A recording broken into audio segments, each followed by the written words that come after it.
Welcome to 20th Century Music and Arts. Many people are familiar with Henry Rollins as a spoken word artist and as an actor, and of course he's also well known as being the fourth vocalist and maybe the main vocalist for Black Flag. However, in this episode I want to analyze the work with the band that he fronted under his own name, that being the Rollins Band. The Rollins Band was a very innovative rock band and combined the sort of heavy styles of early hard rock and heavy metal with the groove of funk, the experimental approach of jazz, prog rock, and post-punk, and all of it had a kind of intense rage of hardcore punk, all at the same time. It was this approach, particularly on their earlier albums, that made the Rollins Band really stand out, and they made a massive contribution to music that really should be more well known.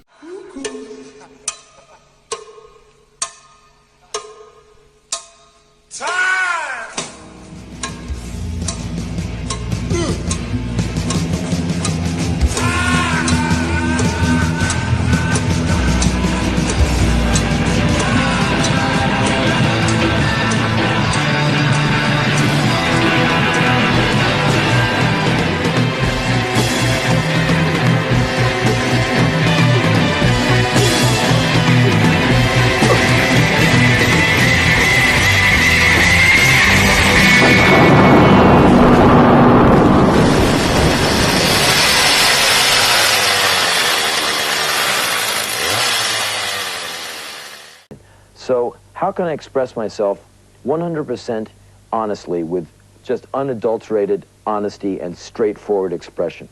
I can tell you about myself and my life and tell you experiences, and maybe you can get something from them.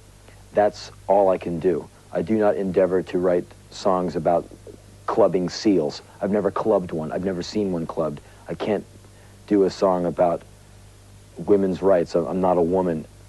You know what I'm saying? I can't do anything that I don't know about because it would be lying. So the only thing I know about is myself.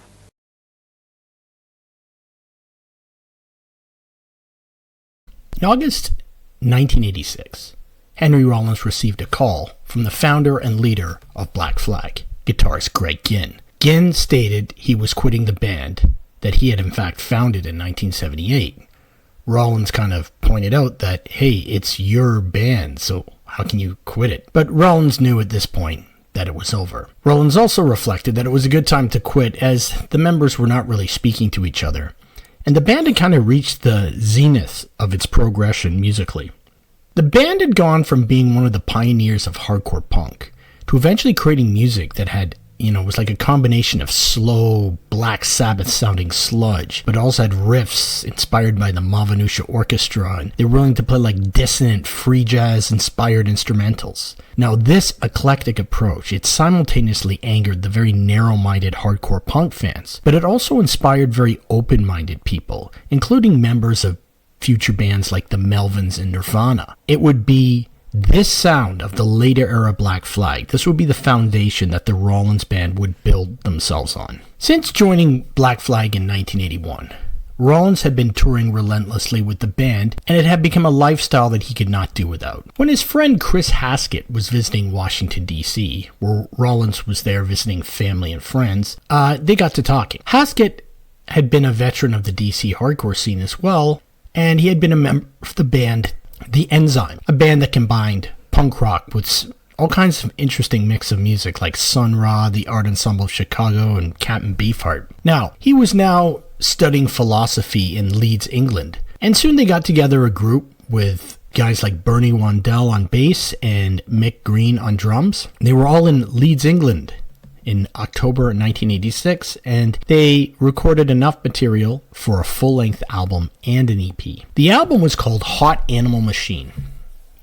Now, for a band that was thrown together so quickly, this album really rocks. Rollins brings the intensity of a Marine drill sergeant as he kind of exercises his demons, something that he's really going to do throughout his musical career. The band play a kind of intense post-punk infected hard rock. Tracks like Black and White, Followed Around, and Hot Animal Machine 1 and 2 bring the full power of the band to the listener. Friends, new eyes, seeing the black and white, ripped away, burned away. There's a Man Outside, it has a rhythm that would be kind of later heard in bands like the Jesus Lizard. Rollins does 2 tracks, A Man and a Woman and For No One, where Rollins does a version of his spoken word poetry narration over the backdrop of the band. The album also has 3 really great covers. Crazy Lover, which was an old R&B song by Richard Berry, Ghost Rider, which was originally by the duo Suicide, and Move Right In, and that was originally done by the Velvet Underground. Again, this album holds up even though it was done on a really minimal budget. Hot Animal Machine was released under Henry Rollins' name, and it actually had a cover drawn by Mark Mothersbaugh from the band Devo. The additional material that was recorded will be released under the name Henrietta Collins and the Wife Beating Child Haters. The tracks on this album are mostly brutal black comedy pieces that are extremely politically incorrect. There's a track called I Have Come to Kill You, and it's just a complete parody of Queen's We Will Rock You.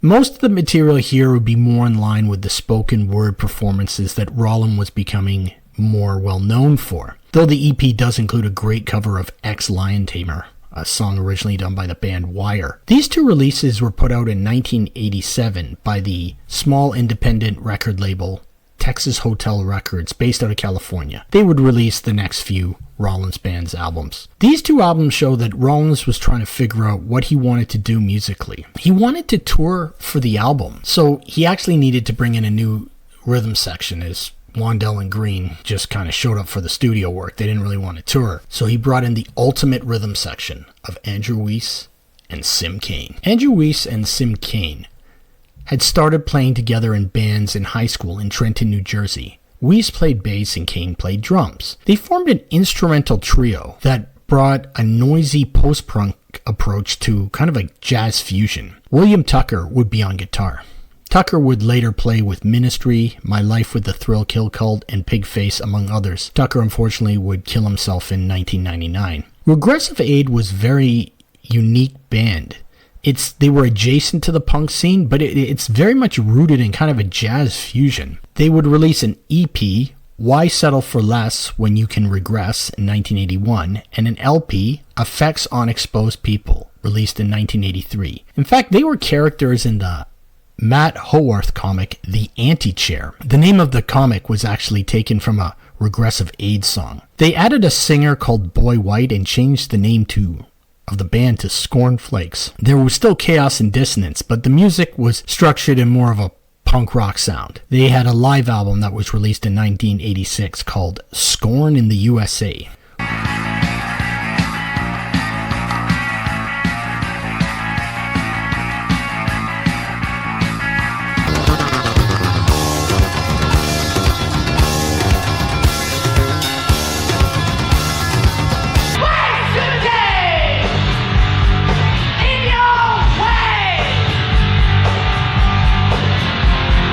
When Greg Ginn advertised he was looking for a bassist to replace Kira in Black Flag, Andrew sent him a tape of his playing. Ginn was very impressed with Weiss and was actually a fan of Regressive Aid. He ended up hiring Sal Ruvelta for Black Flag on bass, but he wanted to put together an all-instrumental band with Andrew Weiss and Sim Cain. Ginn had done his own experiments in instrumental dissonance with Black Flag on both the second side of the Family Man LP and on the EP The Process of Weeding Out, and had done some jams with members of Black Flag and the Minutemen, and that would be released as Minute Flag eventually in 1986.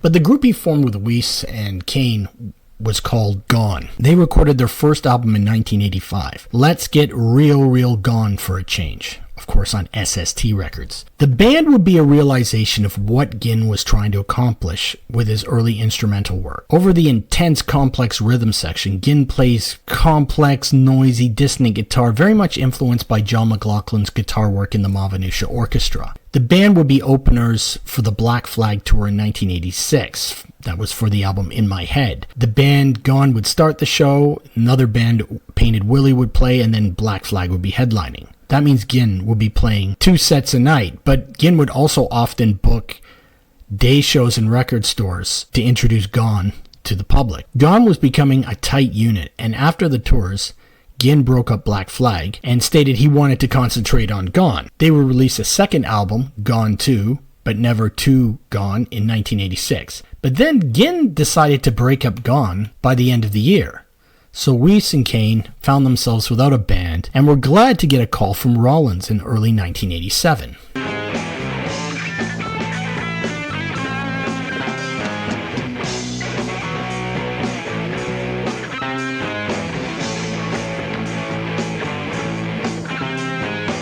Now, the reason I have taken so much time here looking at the history of Weiss and Kane is because it was their experience playing wild, instrumental, noisy jazz rock in both Regressive Aid and Gone that laid the foundation for the sound of the Rollins Band. Guitarist Chris Haskett had spoken to Rollins about starting a band that combined the sound of Black Sabbath with the complexity of King Crimson and the Mavanusha Orchestra. This rhythm section could help them realize that vision. In fact, it was the previous experiences of all the musicians, including Rollins' experience playing with Greg Ginn and Black Flag, that would help them create a complex and intense rock band that referenced the rich history of various music genres and combined it with a modern rage and discomfort. The band toured together from April 29th, 1987 to June 24th, 1987. A live split EP that they made with the noise Dutch band called Gore. That got released in 1987 by Exat Records and had actually been recorded at the El Mocambo in Toronto, Canada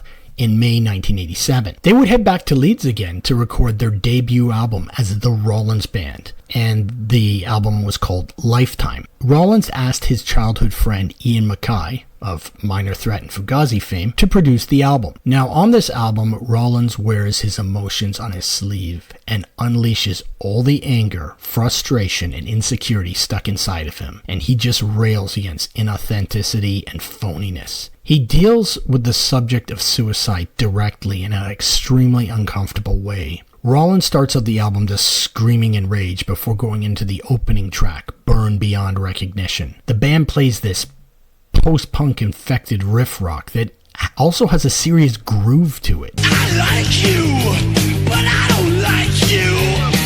I want you, but I don't want you. And the album, it really never lets up. What Am I Doing Here Is Next, where Rollins describes his social alienation living in LA. Again, this is fantastic off-time rock, but there's space for guitar solos. The band create an anthem in the song Lonely that dealing with the fact that a person can be alienated both in and out of a relationship with someone else. There's nothing like finding someone when you're lonely.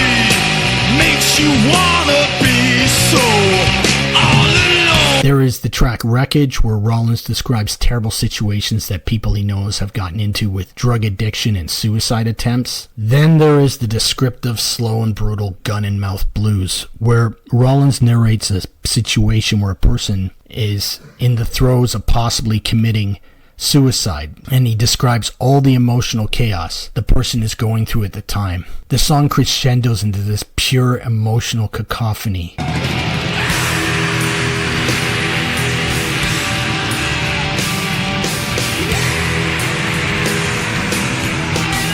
And then the album ends with the groovy and dark Turned Out, where Rollins deals again with alienation and his inability to relate with others. However, Rollins himself was a straight-edge person. He didn't drink, he didn't do drugs, and he worked out regularly. And in fact, he used the music as an outlet for dealing with these dark themes. So as a result of this, many people listening to the music found it quite cathartic and therapeutic. And Rollins would actually receive tons of letters from people dealing with all kinds of issues like drug addiction, being in prison, depression, asking him for advice. Now, he didn't always have the answers, but people were finding this music was helping them. And also, there's this incredible jam-oriented heavy rock band that's playing in the background, that's just providing a soundtrack for his rage. Now, reissues of the album include 5 live tracks from a show in Belgium from October 1987. Now, Michael Stipe of REM, who is friends with Rollins, asked Rollins if he would like to do a video. Rollins said, look, I don't have the money, but Stipe said he would film it on Super 8, not to worry about it. So when the Rollins Band did a show in Athens, Georgia, Stipe was running all over the stage filming Rollins and the band playing. They slapped together the song What Am I Doing Here over the footage, and the video actually turned out pretty good. We didn't even want to do a video. Michael said, hey, you guys want to do a video? And I said, no. So he goes, well, I got this company I've been working on since REM has taken some time off from the road. Would you, come on down to Athens when you do your gig and let's just do something. I said, okay, if you want to do something, fine. I mean, I'm not interested in doing rock videos personally. I'd rather just take the same money and put it into the record, get a better van, get a better drum set. Videos to me, for a band like what we do, we're not the Cult. Videos aren't going to help us. It's just money that we can't afford to spend, So he goes, look, we can do it for the cost of the film, It's not going to be a very fancy deal. So I said, yeah, sure. If it's low budget and fun, let's do it. And that's what it is, low budget and fun. Yeah, Michael's a great person. He's excited about his film stuff. Yeah, he's real excited about it.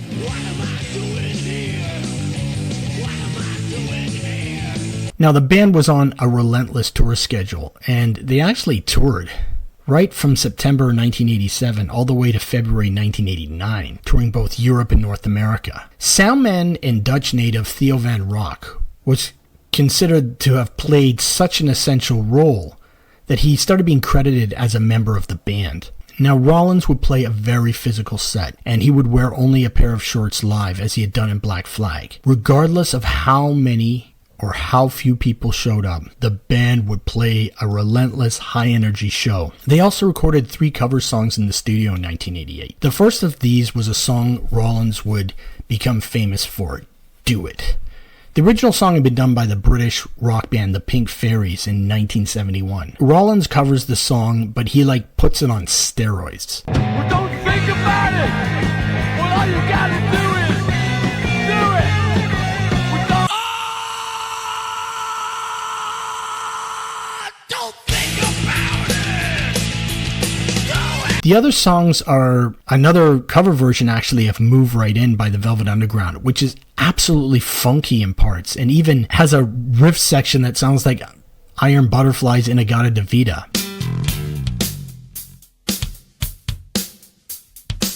Oh, Sim Kane.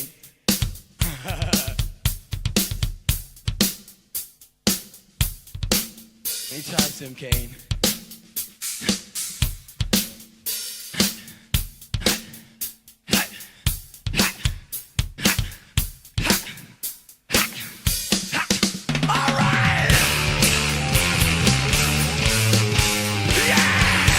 And also he has a cover of Next Time by Louis Prima and Sam Butera. These recordings were put together with a live set from the Netherlands in October 1987, and it would be released as the Do It EP. Now, subsequent re-releases have included numerous live tracks from other shows in 1987. In 1988, the band also recorded enough material to put together another album called Hard Volume, which would be released in 1989. Side 1 was dedicated to the friend of the band Mitch Burry, and Side 2 was dedicated to Rollins' friend and roommate Joe Cole, who had actually been a roadie on the last Black Flag and the first Rollins Band tours. The album starts with the fast-paced and hard-rocking track Hard. This track verges on boogie rock at times and has a real hard-rocking intensity.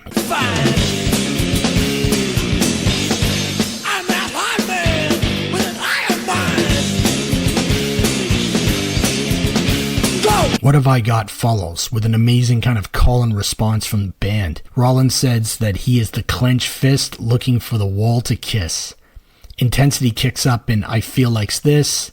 The noisy Planet Joe is dedicated to his friend Joe Cole. The evil and brutal sounding Love Song, where Rollins sounds like a psychotic maniac having a meltdown, That starts side 2. If you were hoping for a ballad, this is not it. The dirgy and punishing Turned Inside Out follows, and Down and Away is after that, very much in the same vein, and it closes side 2. Now, different versions of the album have included a live 32-minute jam version of Move Right In called Joyriding with Frank, and other releases have various studio outtakes and demos, including a version of the song Tearing. This album was an angry singer releasing his demons, and it's backed by an insane jam band that again understood hard rock, funk, and jazz. There was no other band in the world like this. A jam band attitude that's playing intense heaviness. Now, the Relentless touring continued in 1989. A full set was recorded of their show in Vienna, Austria on November 27th of that year, and would be released the next year in 1990 and was called Turned On.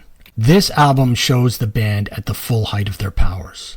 The sound is absolutely incredible here. It is a thick, Sabbath-like sound, but complex and at times funky and groovy, and at other times noisy, and Rollins does not let up. The guitars are loud and precise, the bass is thick and distorted, played like a lead instrument, and the drumming is complex, brutal, and just rhythmic. Songs from all the albums actually make up the set list, but it also included Tearing and You Didn't Need, which were actually new songs. Now, this was my first introduction to the band when I was like 17, 18, and I remember playing these songs over and over again. The album is an hour and 13 minutes and 32 seconds, and when released, the CD version, it was one track, and that was right to do. You need to sit back and take the whole thing in and not simply just skip to your favorite song. You put me in and you put me out. You put me in and you lock me out. You ripped your feelings right across my back. You didn't see that I was bleeding. Again, the endless touring continued and included Australia and New Zealand, countries where the band had built large followings. In 1990, Andrew Weiss and Henry Rollins collaborated on a project called Wartime. Weiss had been making electronic music for years and had founded Bird o' Prey Records with his friend Jeff Rusnak, and they released cassette-only material under the name Partners in Wonder. They also released early material by the duo Ween. Wartime released an album called Fast Food for Thought. This album is Rollins speaking and almost rapping, at times over a drum machine, distorted bass, and just strange samples. There's even a cover of Franklin's Tower by the Grateful Dead. They made a video for the track The Whole Truth. Now, Rollins does an impersonation of Helena Christensen from Chris Isaac's Wicked Game video in there. Hello. Say what? Oh yeah? Too much. What's new? What's up? Now, the band would get a break in 1991 when they were asked to be the opening act on the Lollapalooza tour. Jane's Addiction set up a touring festival that would travel from city to city and have a variety of alternative music acts. The lineups would be Rollins Band, Bottle Surfers, Ice-T, Nine Inch Nails, Living Colour, Susie and the Banshees, and Jane's Addiction being the headliners. Not many of the fans knew what to make of the Rollins Band when they arrived, with Henry's intense screaming over the heavy jams. And even though at times the audience could be hostile to him or maybe indifferent, the tour definitely gave exposure to the band's music and it enlarged their fan base.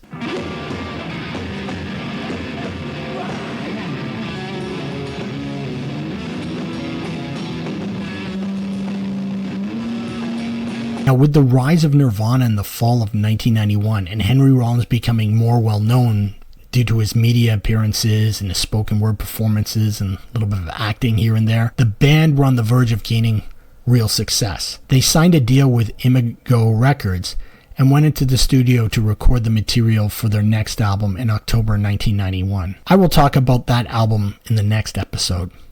But in December that year, tragedy struck. Henry had been living with his friend Joe Cole in the Oakwood district in Venice Beach, California. Joe was the son of actor Dennis Cole, and as previously stated, had done roadie work for both Black Flag and the Rollins Band, and was now doing some work for the band Hole. The two were returning home from a Hole concert when they were robbed at gunpoint by two men. When they only had $50 to give, the robbers became upset and ordered the two men to go into their house for more money. Music producer and mogul Rick Rubin had parked his Rolls Royce in their driveway a few days before in order to hear the Rollins Band new album. Maybe the robbers suspected there was a lot of money in the house.